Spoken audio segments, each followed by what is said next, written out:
नमस्कार दोस्तों। देखिए एक स्ट्रॉन्ग रूमर सर्कुलेट कर रहा है during 2024 and 25 that another VRS may be introduced in BSNL.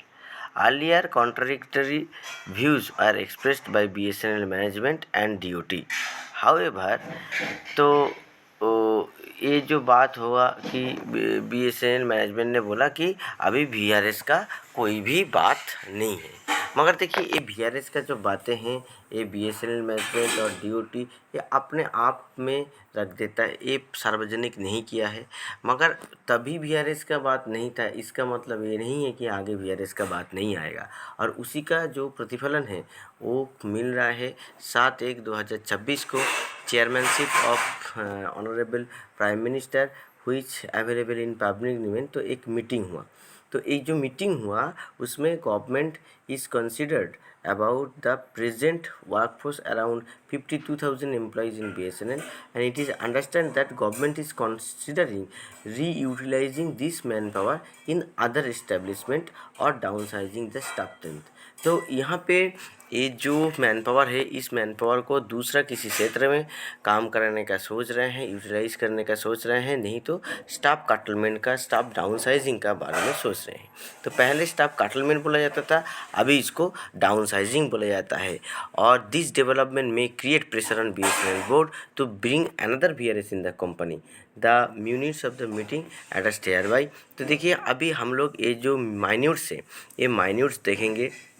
तो मैंने पिछले टाइम पे ये बोला था कि देखिए ये बातें होने वाला है, ठीक है।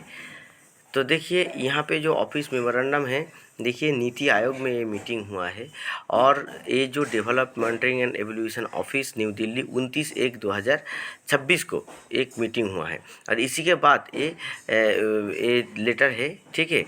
और पब्लिक सर्कुलेशन में ये चीज़ आया है क्या कि PM sector review meeting DOT telecommunication financial year 24-25।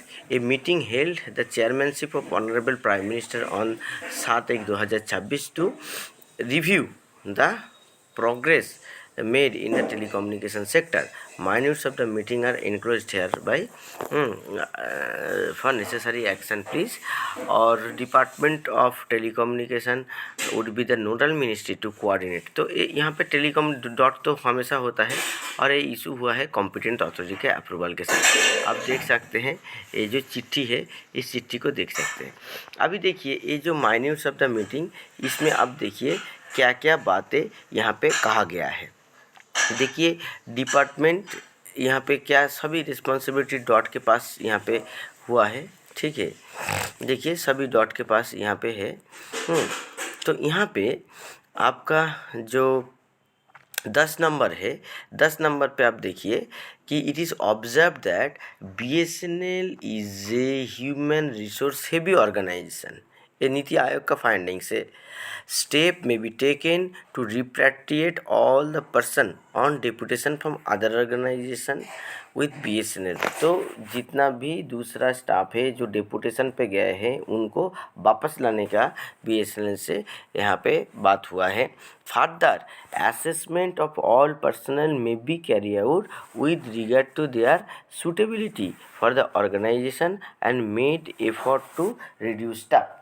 तो यहाँ पे तो ऑर्गेनाइजेशन का वास्तविक में अभी जो प्रेजेंट कंडीशन है उसमें सूटेबिलिटी विचार करने के लिए बोला गया है कि अभी जो टेक्निकलिटी है उस टेक्निकलिटी में काम करने के लिए सक्षम है कि नहीं, और उसको एफर्ट करना चाहिए कि रिड्यूस करना, स्टाफ को रिड्यूस करने के लिए।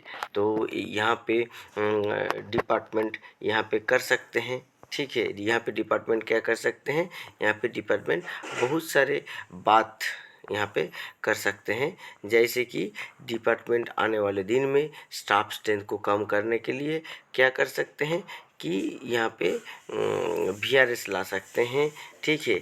उसके बाद क्या कर सकते हैं जो डेपुटेशन में है वो लोगों का वापस जो अपना कंपनी में बुलाया जाना ये कर सकते हैं।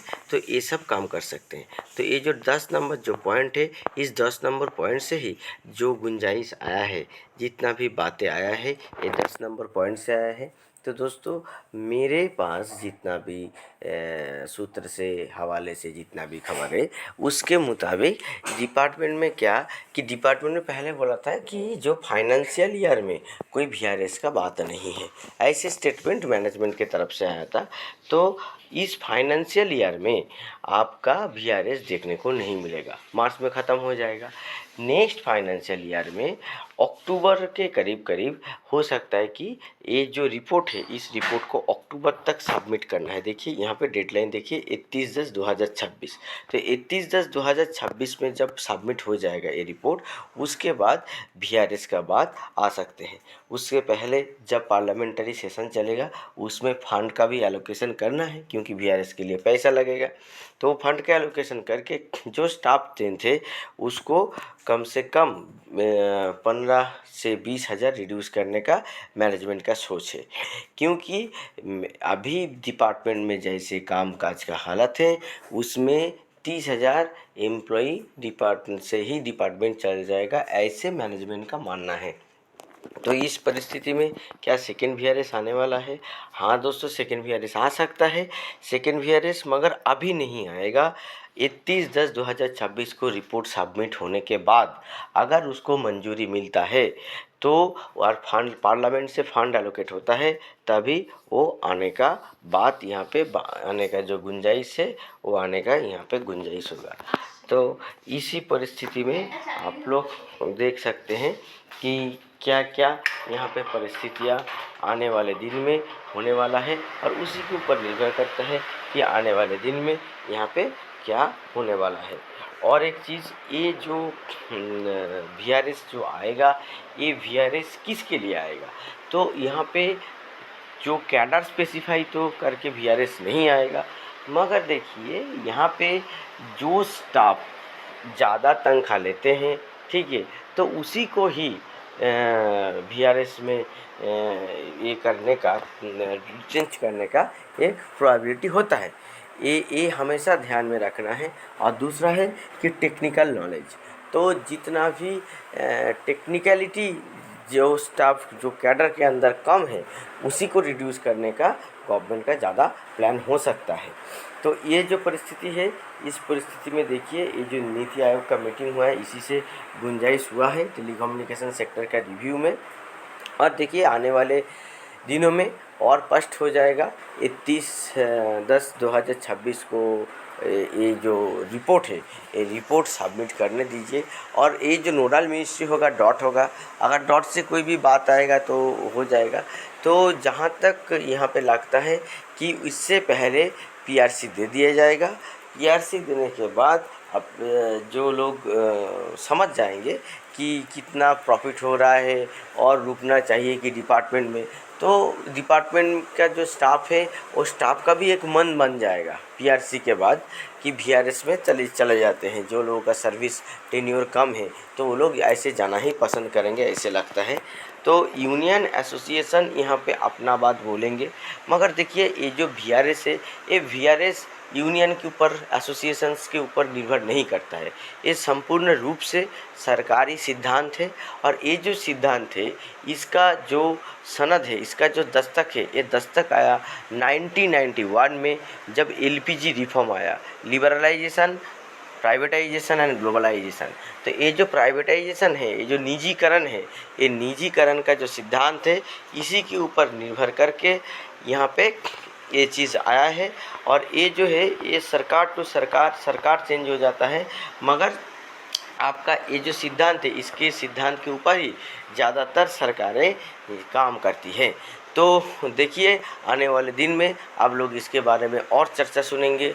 इसी तरीके का न्यूज़ के लिए मेरा चैनल को सब्सक्राइब कीजिए, और जितना भी बीएसएनएल, एमटीएनएल जैसे टेलीकॉम क्षेत्र से जुड़ा हुआ कंपनीज़ है, एम्प्लॉयज़ है, उनके साथ इस वीडियो को शेयर कीजिए। नमस्कार।